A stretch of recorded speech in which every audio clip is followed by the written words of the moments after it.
Can balancing your chakras update your blueprint? The easy answer to this is yes. We can heal at a cellular level. My name is Niajae. I'm a certified sound therapy practitioner helping people balance their chakras and operate from a place of alignment. So we are imprinted from the day we're born, actually before we're even born. When your mom was pregnant with you, if she was stressed and worried and overwhelmed, that will impact your genetic blueprint. And if she was calm and relaxed and nurturing because she was really excited about this pregnancy, that will affect how you develop and affect how you are in your adult life. So by balancing your chakras, you can update your blueprint. If you were in an environment as a child where you didn't feel nurtured, you weren't provided for, you didn't feel safe, you didn't feel like your basic needs were met, that is going to drastically impact how you develop and how you are in your adult life. And the chakras is a really easy way to pinpoint where we have blocks, where we have negative pre-programming, and where we develop our insecurities and limiting beliefs. So having this knowledge will allow you to know exactly where you need to heal to be the very best version of yourself. I'm going to go through the 7 main chakras and how balancing them can update your blueprint so you can be the very best version of yourself and fully step into your power and sovereignty. Of course, we're going to start at the bottom. So the base, the foundation is the root chakra. As I explained earlier, if you grew up in an environment as a child where you didn't feel safe, then this will impact your root chakra. So our root chakra controls our survival consciousness. So this is our basic needs being met. This is our sense of safety, our sense of security and stability. So if you weren't in a stable or secure environment as a child, this impacts you in your adult life. You may feel a little more worried and anxious and just stressed about money, bills being paid, feeling safe when you travel, feeling safe at home. So someone who's very panicky or worried about a lot of things. So balancing your root chakra will help you establish a sense of safety and stability within. So no matter what is going on in your outside world, no matter what the external factors are, you have a sense of peace and calm and stability inside, so you are able to put yourself in better situations. Maybe you're able to travel more easily without the worry and the panic. Maybe you're able to take bigger risks because you have that sense of stability within. So balancing your root chakra will definitely help you be more grounded and take bigger risks so you can receive bigger rewards. All right, so the next one is sacral chakra. Sacral chakra is all about pleasure and passion. Now, if you were a child and you were told, for example, sex is bad, or too much pleasure is not good, or you felt condemned for your sensuality, sexuality, your curiosity when it comes to anything pertaining to sex or pleasure, or even just abundance in general. So passion and excitement. If you were taught, don't get too excited or you'll jinx it, this is all in the sacral chakra. So this is our sense of sexuality, sensuality, passion, and that zest for life. So if you were taught to contain your excitement or your pleasure or your passion, that is going to sit in your sacral chakra. And by balancing this chakra, you can feel more confident in your sensuality or sexuality. You can feel more confident in your body, like feeling sexy, feeling attractive, feeling passionate, expressing yourself through your creativity, expressing yourself through your passions, and really expand your capacity to receive pleasure or even give pleasure. So it's obviously an ebb and flow.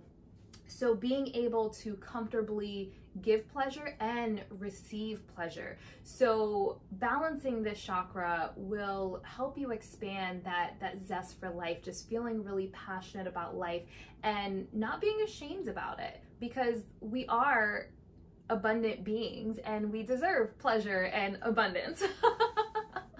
All right, so the next one is solar plexus. So our solar plexus controls our sense of self-worth, discipline, and our personal power.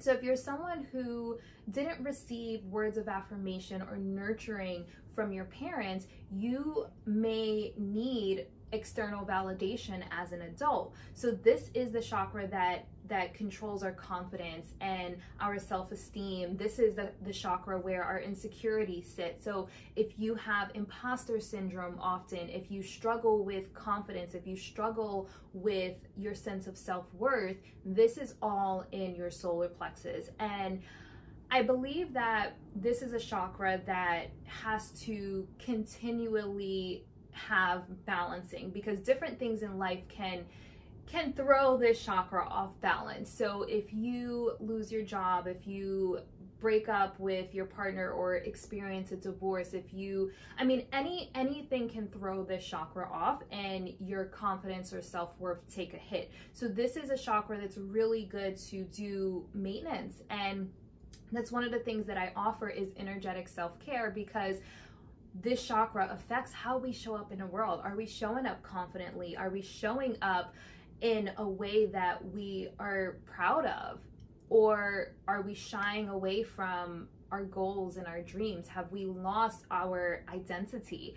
And are we going for the life that we truly desire? So that all sits in this chakra. So I think it's a really, really important one. It's also our sense of self-discipline. So are you setting healthy boundaries in your life? Are you practicing self-care? Like, do you have a solid self-care regimen? So this chakra is really, really important when it comes to discipline. So anyone who has addiction, they are lacking discipline. Anyone who doesn't have structure in their life and they're not taking pride in their health or appearance, this all sits in your solar plexus. So it's a really, really important chakra to maintain balance with.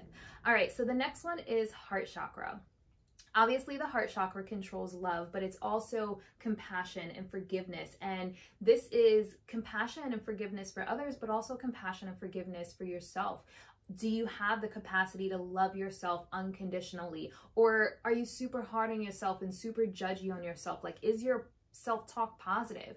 So if you're someone who had really critical parents, this can sit in your heart chakra. So if you're someone who believes that love is hard, like if you're a child and you saw your parents fight, or you may have had an absent parent, you may have a tainted perception of love. If you've had your heart broken, this is going to impact your heart chakra.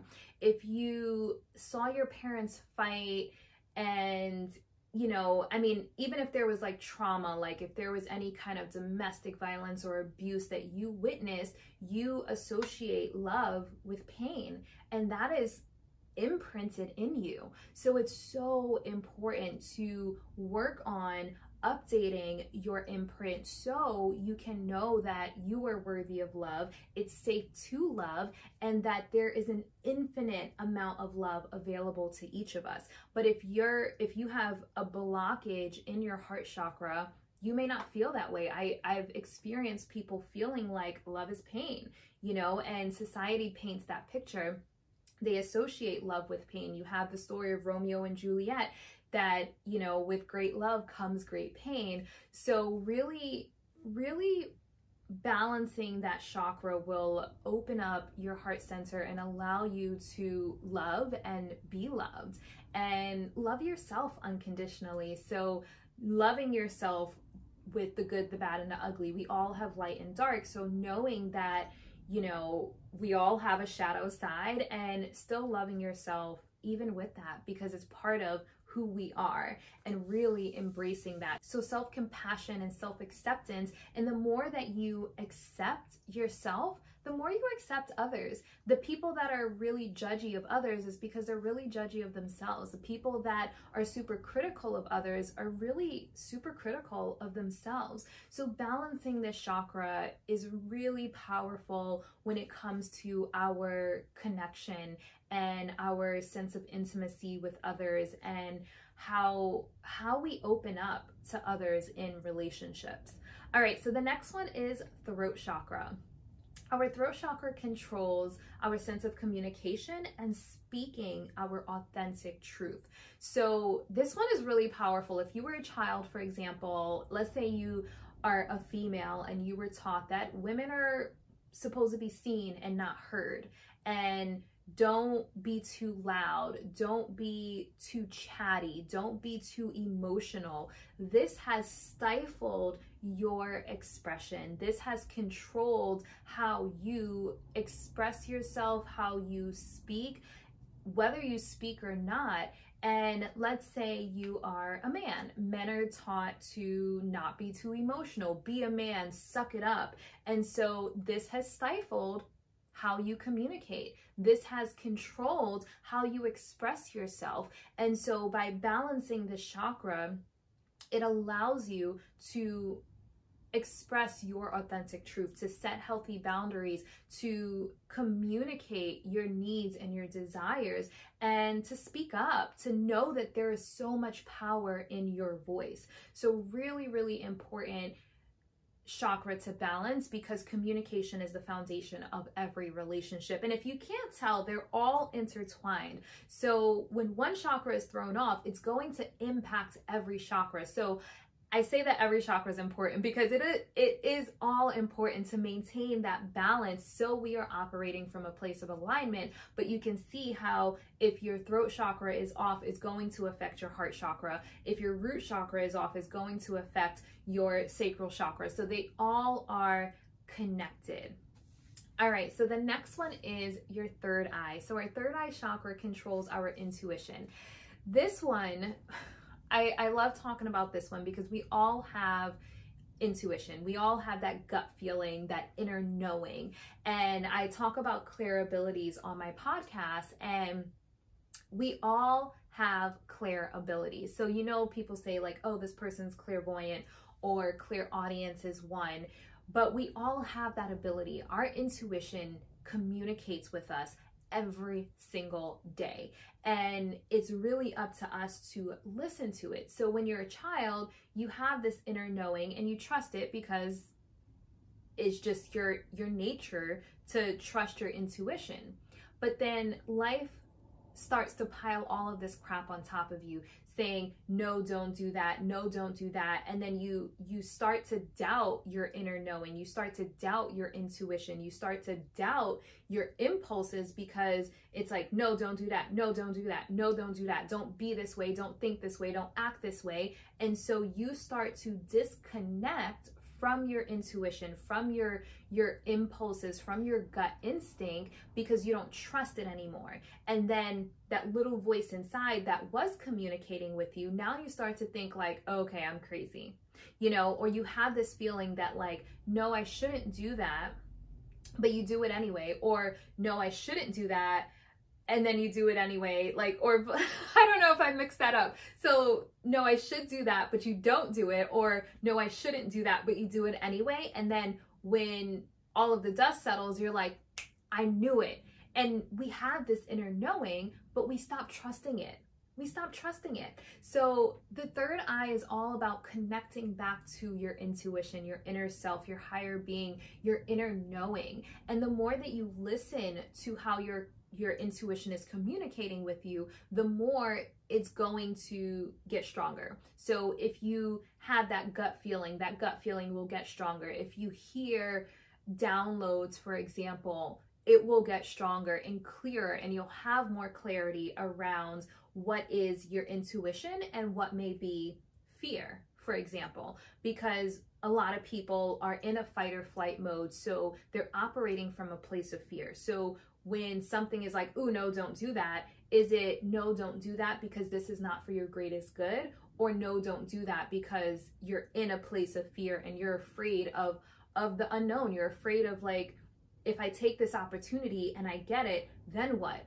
What responsibility will I have? Who will I have to be? How will I have to show up? So are you operating from a place of fear? Or are you operating from a place of alignment and intuition? So it's a really, really, really powerful thing to be aware of and to continuously maintain that balance, so you're operating from a place of alignment and you're making decisions that are for your greatest good.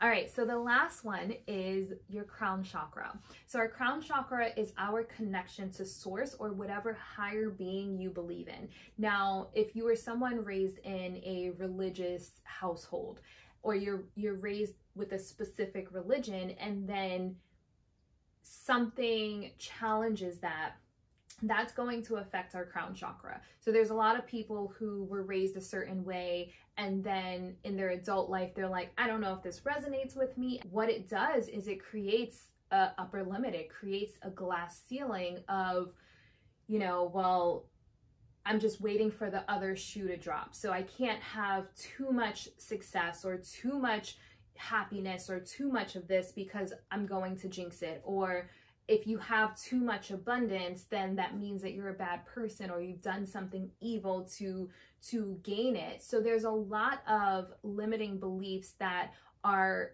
imprinted in us at a young age because of different religious followings. And not to make this about religion, because everyone has their own beliefs within religion, but these are things that we have to evaluate and say, does this resonate with me? Am I capping how much happiness or success or abundance I can receive because I was taught that too much is bad? Or if I have too much, then I'm just going to wait for the other shoe to drop and then lose it all. So there's a lot of things that are religion and spiritual based that all sits in this chakra, and it shapes how we view the world. It shapes how we view ourselves, how we show up, how much success we allow in. And I just want to say, I don't believe that there's a right or wrong. I believe that we have to establish our own sets of beliefs. We have to establish our own belief system, our own values, our own level of integrity and level of connection to the higher being that we believe in. So some people believe in the universe, some people believe in God. Whatever you believe in, the crown chakra controls your connection to that. So really establishing your belief system and feeling confident and secure in that belief, and knowing that there is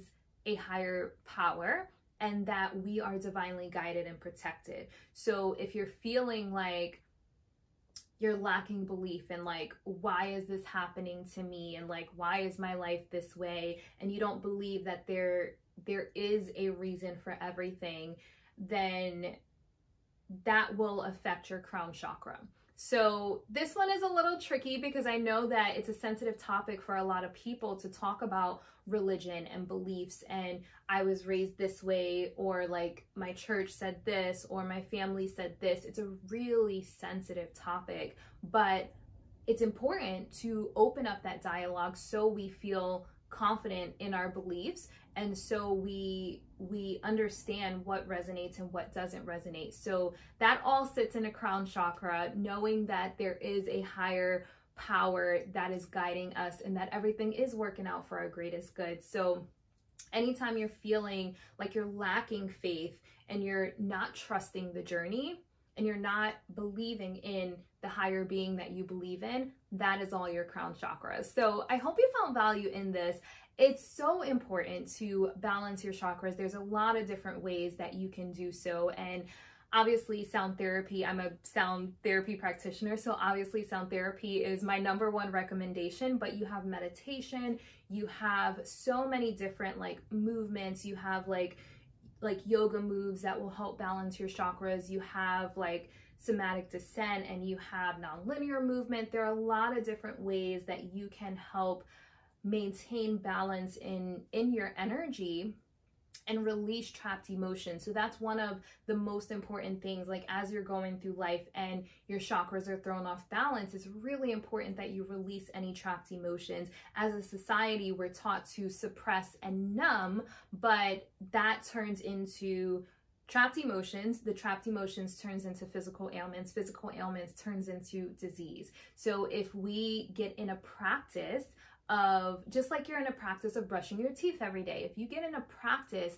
of maintaining energetic alignment, then you can handle the challenges, the ups and the downs that life throws at you from a healthy perspective, and you're not storing trapped emotions. So I hope you found value in this. If you have any questions, definitely reach out to me. You can find me on Instagram, send me a DM at Niajae, that's Niajae, and I am happy to discuss any of the chakras with you. And if you're interested in any sound therapy services, also reach out for more information about that.